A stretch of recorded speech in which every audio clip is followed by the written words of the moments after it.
محترم جناب مولانا اسد محمود صاحب وزیر مواصلات حکومت پاکستان، محترم جناب آغا جان صاحب، محترمہ شذا خواجہ صاحبہ اور محترم ہاشم نوتزئی صاحب، vice chancellors, chief secretary Balochistan, I G Balochistan, government officials اور انتہائی پیارے گوادر کے طلباء و طالبات اور ہمارے عظیم محنت کش گوادر کے مچھیرے بھائی، خواتین و حضرات، السلام علیکم. And of course our Chinese friends. I'm sure all of you know Urdu very well, so I'll speak in Urdu. آج سارا دن گوادر میں مجھے ایک ایک لمحہ بڑا اطمینان کا اور مسرت کا گزر رہا ہے، اس لیے کہ جب میں 4 جون 2022 کو آیا تو انتہائی دکھ اور کرب میں واپس لوٹا کہ بلوچستان جو ہمارا ایک بہت خوبصورت اور پیارا صوبہ ہے، بسنے والے عظیم بلوچ پختون ہیں اور سیٹلرز ہیں اور دوسری قومیں آباد ہیں اور بہت دلیر لوگ ہیں بلوچستان کے، اور ان کو اللہ تعالیٰ نے بے پناہ وسائل سے نوازا ہے. مگر جب 4 جون کو میں یہاں سے لوٹا تو احساس ہوا کہ اس صوبے کے عوام کو یکسر بھلا دیا گیا ہے. حالانکہ 2013 میں جب نواز شریف اس ملک کے تیسری بار وزیر اعظم منتخب ہوئے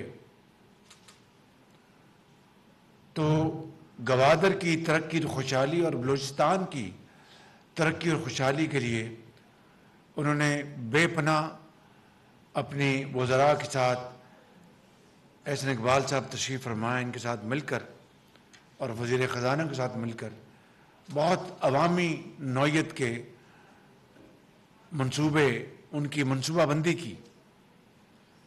اور جہاں میں کھڑا ہوں یہاں پہ پینے کے پانی کا منصوبہ بنایا گیا اربوں روپے کی لاگت کے ساتھ.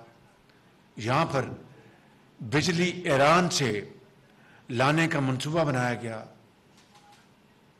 یہاں پہ پنجگور سے ٹرانسمیشن لائن اس کو لانے کا منصوبہ بنایا گیا. یہاں پر سویج واٹر کی ٹریٹمنٹ کے لیے اس کا منصوبہ بنایا گیا. اور اس کے علاوہ بلوچستان میں کئی اور منصوبوں کے لیے بڑی ارک ریزی سے کام کیا گیا. لیکن جب میں آیا پچھلے سال 4 جون کو تو تمام کام 4 سال اس کے اوپر کوئی کام نہیں ہوا تھا. ہر چیز بند کر دی گئی تھی اور ہر چیز کو ختم کر دیا گیا تھا. سی پیک کے تحت گوادر پورٹ کا منصوبہ، یہاں پر انڈسٹریل زون اور دوسرے منصوبہ جات جس کی سی پیک کے تحت یہاں پہ تعمیر ہونی تھی، ایئرپورٹ، یہاں پہ ہسپتال جو کہ زیادہ تر چین کی گرانٹ سے یہ منصوبے بننے تھے، وہ سب ان کے اوپر کام بالکل ختم ہو چکا تھا. تو میں واپس اسلام آباد لوٹا ایک بڑے دکھی اور رنجیدہ دل کے ساتھ. مگر اسی مہینے دوبارہ 23 جون کو میں پچھلے سال واپس آیا، ہمت باندھ کر اور یہ فیصلہ کر کے کہ ہم نے اللہ کے فضل و کرم سے بلوچستان کے عوام کی تقدیر بدلنی ہے، یہ ہمارا فرض ہے۔ اور آج 15 مہینے کی مشقت اور مشکلات، بے پناہ مشکلات کے باوجود سیلاب آیا۔ آپ جانتے ہیں کہ اس پچھلے سال سیلاب کے دوران یہ خادم بلوچستان کے چپے چپے پہنچا، چاہے وہ سنگلاخ پہاڑ ہیں، چمن کے طرف قلعہ عبداللہ، قلعہ سیف اللہ اور دوسرے علاقے، میدانی علاقے، ہر جگہ میں پہنچا اللہ تعالیٰ کے فضل و کرم سے، اور اربوں روپے کی خطیر رقم وفاق سے بلوچستان کے متاثرہ خاندانوں کو 25,000 روپے فی کس ان کو ہم نے شفاف طریقے سے پہنچائی۔ یہ وفاق کی طرف سے 100 ارب روپے سندھ، بلوچستان، کے پی اور باقی متاثرہ علاقوں کے افراد کے لیے ہم نے وفاق سے تقسیم کیے۔ بے نظیر انکم سپورٹ پروگرام کے تحت اور بڑے شفاف طریقے سے خود بلوچستان کی حکومت نے بھی اپنے وسائل مہیا کیے۔ اس کے لیے میں جناب سردار قدوس بزنجو صاحب جو وزیر اعظم کا شکریہ ادا کرتا ہوں، ان کے چیف منسٹر کا اور ان کی پوری ایڈمنسٹریشن اور پولیس کا۔ میں یہ کہنا چاہتا ہوں اپنے یہاں بیٹھے بزرگوں سے اور بھائیوں سے اور محنت کشوں سے اور طالب علموں سے کہ بلوچستان میں اللہ تعالیٰ نے جو معدنیات کی دولت آپ کو عطا کی ہے، یہ سوئی گیس کے آغاز سے لے کر آج تک ریکوڈک ہے، دوسرا وہ کون سا ہے جو سینڈک ہے، اور اس طرح کے بے شمار اور زمین میں مدفن یہ خزانے اللہ تعالیٰ نے بلوچستان کے اس صوبے میں اللہ تعالیٰ نے دیے ہیں، اور جس کے اوپر سب سے پہلا فائق حق بلوچستان کے عوام کا ہے، اس کے بعد کسی اور کا حق ہے۔ مگر اس کی تلاش کے لیے اور اس کے ایکسپلور کرنے کے لیے میں ایک مثال دیتا ہوں ریکوڈک کی۔ اربوں روپے اس کے جھگڑے کے اوپر پاکستان کے وسائل کے لگ گئے، جس طریقے سے وہ ڈیل ہوئی اس کو چیلنج کیا گیا، سپریم کورٹ کا فیصلہ آیا، آپ سب جانتے ہیں۔ اربوں روپے جھونک دیے گئے، وکیلوں کی فیسیں اور اخراجات، مگر عوام کو ایک دمڑی کا فائدہ نہ ہوا۔ اسی طریقے سے یہ جو علاقہ ہے گوادر کا، اس میں سب سے پہلا فائق حق گوادر کے عوام کا ہے، آپ کا ہے، اور اس کے لیے جو آپ کا گلہ رہا کہ جناب یہاں پر پورٹ تو بن رہی ہے، بندرگاہ تو بن رہی ہے، یہاں پر دوسرے ترقیاتی کام تو ہو رہے ہیں، لیکن عوام کے لیے کیا کیا گیا؟ یہ بڑا آپ کا جائز گلہ اور جائز سوال تھا، اور اس کا ظاہر ہے کہ اس کا سب سے پہلا اس کا جواب یہ ہونا چاہیے تھا کہ یہاں کے عوام کو پانی ملے پینے کا صاف، یہاں کے عوام کو روزگار ملے، یہاں پر لوگوں کو ان کو تعلیم ملے، ان کو علاج اور ادویات ملیں، ان کے لیے یونیورسٹیاں بنائی جائیں، تاکہ ان کو احساس ہو کہ اگر گوادر پورٹ بنی ہے تو یہ کوئی خدا نخواستہ ان کے ساتھ کوئی زیادتی نہیں ہو رہی، بلکہ یہ تمام چیزیں، یہ تمام منصوبے جو بنائے جا رہے ہیں، اس میں ان کی بہترین ترقی اور خوشحالی کا راز پنہاں ہے، بلکہ اس سے پاکستان بھر میں اور دنیا میں یہ پاکستان کا نام بنے گا، تجارت ہوگی، جہاز آئیں گے۔ میں آپ کو آج ابھی صبح بھی بتایا، میں نے آج پھر بتانا چاہتا ہوں، اور یہ کوئی خود نمائی کے طور پر آپ کو یہ واقعہ نہیں بتا رہا. یہ بیٹھے ہیں میرے محترم بھائی، فیڈرل منسٹرز بیٹھے ہیں، گورنر صاحب بیٹھے ہیں، اور پروونشل ایڈمنسٹریشن بیٹھی ہے. گوادر پورٹ بن گئی مگر یہاں پر جہاز نہ ہونے کے برابر تھے. یہاں کی جو یہ سمندر ہے یہ دنیا کے گہرے ترین سمندروں میں شامل ہوتا ہے. اس کی جو ڈرافٹ ہے، ڈرافٹ کا مطلب ہے کہ جہاز کے تختے سے لے کے سمندر کی گہرائی، اس کو ڈرافٹ کہتے ہیں. تو اس کی کتنی گہرائی ہے، یہ اپنے پانی کے گہرائیوں کے حوالے سے دنیا میں اس کا نام ہے. اور اس کا مطلب یہ ہے کہ بڑے بڑے وزنی جہاز یہاں پر آ سکتے ہیں، 1,00,000 ٹن کے، 70,000 ٹن کے، میں مثال دے رہا ہوں. مگر ڈریجنگ، یعنی ڈریجنگ کیا کہتے ہیں اردو میں، یہ اس کی بھل صفائی کہہ لیں، جس طرح نہروں کی بھل صفائی ہوتی ہے، یہ سمندر کی صفائی، تاکہ یہ ریت وہاں جو بیٹھ جاتی ہے، سیلٹ آتی ہے، اس کی صفائی برابر ہونی چاہیے. 2015 کے بعد اس کی صفائی نہیں کی گئی، اس کی ڈریجنگ نہیں کی گئی. جب میں آیا تو مجھے پتہ لگا کہ اس کی تو ڈریجنگ ہی نہیں ہوئی.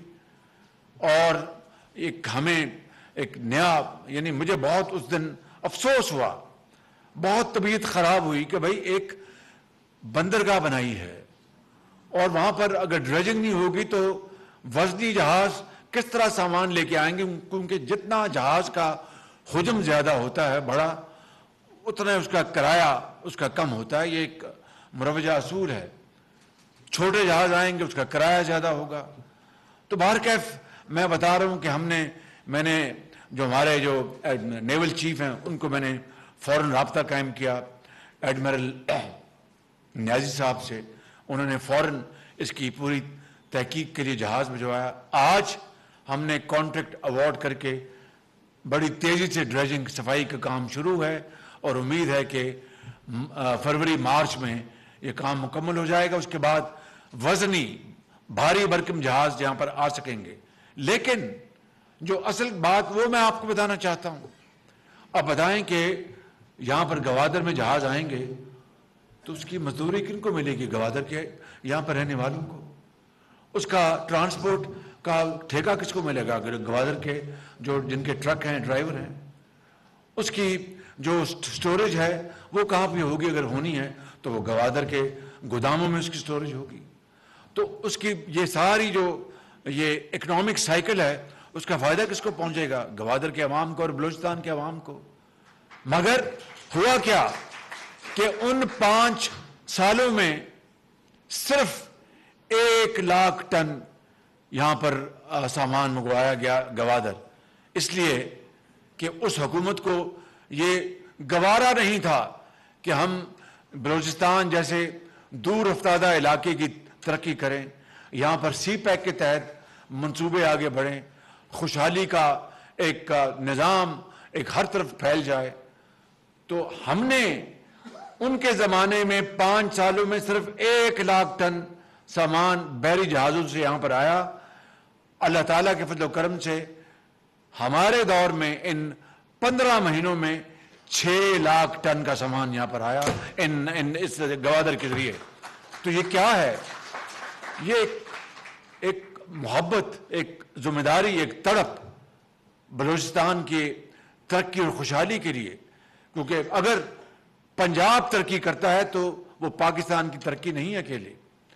اگر سندھ اکیلا ترقی کرتا ہے تو وہ پاکستان کی ترقی نہیں ہے. اگر کے پی ترقی کرتا ہے تو وہ پاکستان کی ترقی نہیں. جب تک کہ چاروں صوبے ترقی کے دوڑ میں یکساں دوڑ نہ رہے ہوں، اور اس میں بلوچستان جب تک اس دوڑ میں شامل نہیں ہوگا، وہ صوبائی ترقی تو ہو سکتی ہے، وہ پاکستان کی ترقی نہیں ہے. تو اس لیے ہم نے دن رات کام کیا. بے پناہ مشکلات تھیں. آئی ایم ایف کا جھنجھٹ آپ جانتے ہیں کس طرح اللہ تعالیٰ نے اس کو سمیٹا. آج پاکستان ڈیفالٹ کے خطرے سے نکل چکا ہے. چین نے اس میں ہماری بے پناہ مدد کی ہے، سعودی عربیہ نے، یو اے ای نے، قطر نے، یہ ہمارے برادر ممالک ہیں، انہوں نے ہماری بے پناہ مدد کی ہے. ابھی کل ہی چائنا نے $2.4 ارب کا قرضہ ایگزم بینک کا دوبارہ اس کو رول اوور کیا ہے 2 سال کے لیے. تو میرے بزرگوں، میرے بھائیوں اور میری بہنوں اور نوجوان بچوں اور بچیوں، میں آپ کو دل کے ساتھ بڑے ادب سے عرض کرنا چاہتا ہوں کہ جو آپ کا خیر خواہ ہو، جو آپ کی، اور پر آپ سے اس کے بدلے میں کوئی اس کی شرط نہ ہو کہ میں یہ کام کروں گا اس کے بدلے مجھے آپ یہ دیں گے، میں یہ کام کروں گا اس کے بدلے مجھے آپ دیں گے. نہ چین، نہ سعودی عربیہ، نہ UAE، نہ قطر، یہ کوئی ہم سے کسی قسم کی شرط نہیں منواتے، اس کے بغیر انہوں نے ہماری مدد کی ہے. تو آج جن لوگوں نے برے وقت میں ہمارا ساتھ دیا ہے اور وہ خیر خواہ ہیں، ان کی حفاظت کرنا بھی ہمارا فرض بنتا ہے. اگر یہ اللہ کا بھی حکم ہے کہ جو آپ کا جو بندے کا احسان مند نہ ہو، میرا احسان مند کس طرح ہو سکتا ہے؟ اس لیے میں آپ کو یہ ہاتھ جوڑ کے کہتا ہوں کہ بلوچستان کی ترقی اور خوشحالی کے لیے جہاں پر پاکستان اور صوبے نے اپنی ذمہ داری ادا کرنی ہے، وہاں پر دوست ممالک جو ہمارے خیر خواہ ہیں ان کو ساتھ ملا کر، کیونکہ اگر ہمیں جدید ٹیکنالوجی چاہیے تو وہ ان دوست ممالک سے آنی ہے، اگر ہمیں سرمایہ کاری چاہیے تو ان دوست ممالک سے آنی ہے. اب اگر میں مثال دے رہا ہوں کہ اگر وہ کسی ایک علاقے میں، یہ لورا لائی میں بات کر رہا ہوں، پشین میں یا نوشکی میں، کہیں اگر کوئی باہر سے سرمایہ کار آتا ہے اور سولر یعنی شمسی توانائی سے چلنے والا منصوبہ لگاتا ہے، سرمایہ کاری کرتا ہے، کیا ہم اس کی حفاظت کریں گے یا اس کے لیے خطرات پیدا کریں گے؟ یہ ہے بنیادی بات. اس کو آپ مہربانی کر کے ایک پلے باندھ لیں کہ جو ہمارے ساتھ مل کر سرمایہ کاری کر رہا ہے، ہم سے کچھ نہیں لے کے جا رہا، سرمایہ کاری کر کے منافع کماتا ہے اور خوشحالی کا ایک وہاں پر ایک دروازہ کھلتا ہے، تو ان کی حفاظت ہمارا فرض ہے، ان کی پروٹیکشن ہمارا فرض ہے. اگر ہم ان کی پروٹیکشن نہیں کریں گے تو یہاں پر کوئی سرمایہ کاری کے لیے نہیں آئے گا. اس میں ہمارا جاتا کہ یعنی میں اب تفصیل میں نہیں جا رہا، اگر وہ سرمایہ کاری کر رہے ہیں، لیٹ سے کوئی ایک علاقہ ہے، بنجر علاقہ ہے، وہاں پر شمسی توانائی آتی ہے، آپ اس کو بنجر کو آپ زرخیز زمین میں آپ اس کو بدلتے ہیں، آپ کی جیب میں بھی منافع، سرمایہ کار کی جیب میں منافع. کیا یہ سودا برا ہے؟ کیا اس میں کوئی خرابی ہے؟ تو اس لیے میں سمجھتا ہوں کہ وہ لوگ جو پاکستان کے دشمن ہیں، باہر بیٹھے ہیں، باہر کے ممالک، بعض ان کا نام میں لے رہا، وہ قرب و جوار میں ہیں، مشرق کی طرف آپ جانتے ہیں، وہ نہیں چاہتے کہ بلوچستان کی ترقی ہو، وہ نہیں چاہتے کہ بلوچستان کے اندر سیاسی استحکام آئے، وہ نہیں چاہتے کہ میری گوادر کی، یہ قوم کی عظیم بیٹیاں جنہوں نے سب نے A+ گریڈ لیے ہیں، ان بچوں نے بتائیے کہ یہ ریموٹ ایریا، یہاں پر وائی فائی بھی بڑی مشکل سے چلتا ہے، کس طرح بجلی نہیں آتی تھی، لالٹین کے نیچے پڑے ہوں گے، ان کے ماں باپ نے اپنے رزق حلال کی کمائی سے ان کو پڑھایا ہوگا اپنا پیٹ کاٹ کے، اور آج یہ بچے یہاں پر کھڑے تھے، مجھے بتا رہے تھے کہ ہم نے یہاں پر یونیورسٹی میں تعلیم حاصل کی، کسی کے والد بے روزگار ہیں، کوئی اس دنیا میں نہیں، کسی کی والدہ. کتنی عظمت ہے ان بچوں اور بچیوں کی. ان علاقوں میں جہاں پر آپ کراچی جائیں تو کوئی مقابلہ نہیں ہے، لاہور جائیں تو کوئی مقابلہ نہیں ہے. تو اگر بلوچستان نے اپنی مرضی سے پاکستان کا حصہ بننا پسند کیا تو نہ صرف ہمیں اس کی تعظیم اور تکریم کرنی چاہیے، بلکہ آگے بڑھ کر ہم اس خطے کو ہم ترقی اور خوشحالی کا عظیم خطہ بنا دیں، تبھی پاکستان کا مقصد پورا ہوگا، تبھی قائد اعظم کا خواب پورا ہوگا.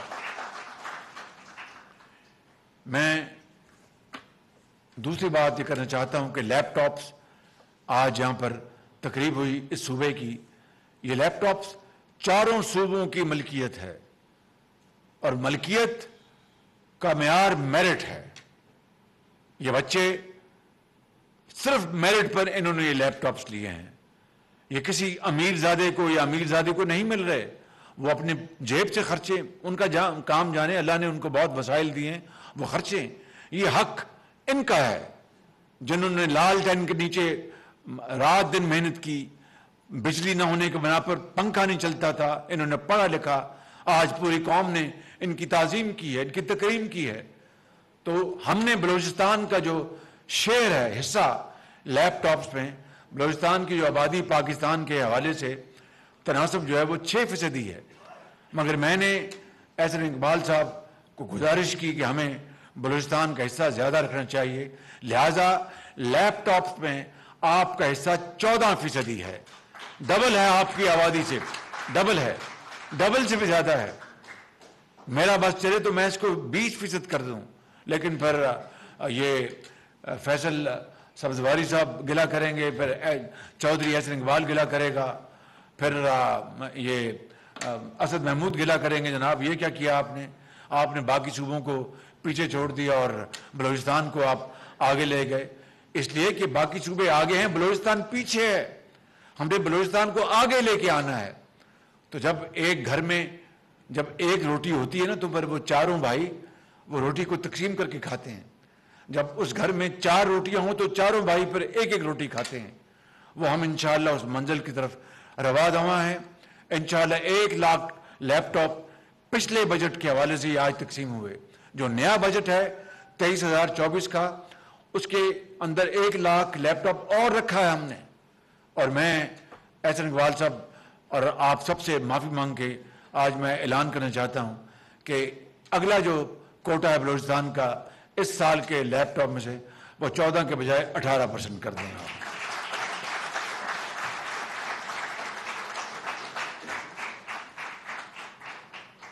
کیونکہ ہم دنیا کو دکھا سکیں کہ بلوچ, پختون یہاں پر رہنے والے اور بروئی جو رہنے والے ہیں وہ پاکستان کے کسی حصے سے کم نہیں ہیں.